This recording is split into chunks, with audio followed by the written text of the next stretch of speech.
Ang mabuting balita ng Panginoon ayon kay San Mateo, chapter 8, verse 5 to 17. Noong panahong iyon, pagpasok ni Jesus sa Kapernaum, lumapit ang isang kapitang Romano at nakiusap sa kanya, "Ginoo, ang alipin ko po'y naparalisis.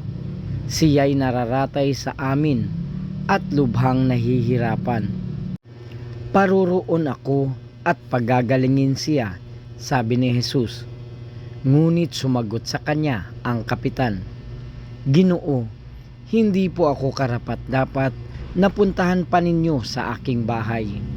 Sabihin po lamang ninyo at gagaling na ang aking alipin.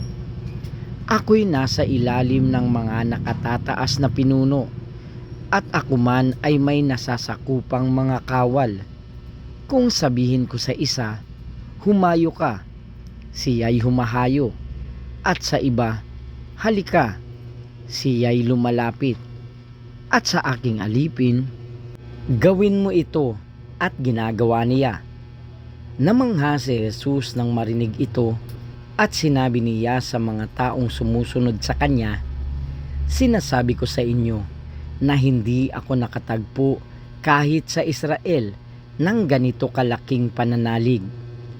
Tandaan ninyo, marami ang darating buhat sa silangan at kanluran at dudulog sa hapag na kasama ni na Abraham, Isaac at Jacob sa kaharian ng langit.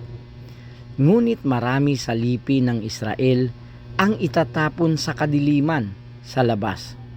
Do'y mananangis sila at manggagalit ang kanilang ngipin." At sinabi ni Jesus sa kapitan, "Umuwi na kayo. Mangyayari ang hinihiling ninyo ayon sa inyong pananalig." Noon di gumaling ang alipin ng kapitan.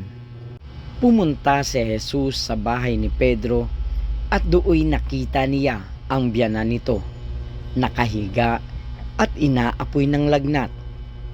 Hinawakan ni Jesus ang kamay ng babae at nawala ang lagnat nito. Pagkatapos, bumangon ito at naglingkod sa kanya. Nang gabing iyon, dinala kay Jesus ang maraming inaalihan ng mga demonyo. Sa isang salita lamang ay pinalayas niya ang masasamang espiritu at pinagaling ang lahat ng may karamdaman. Ginawa niya ito upang matupad ang sinabi ni Propeta Isaías. Kinuha niya ang ating mga kahinaan at binata ang ating mga karamdaman. Ang mabuting balita ng Panginoon. Pinupuri ka namin, Panginoong Hesukristo.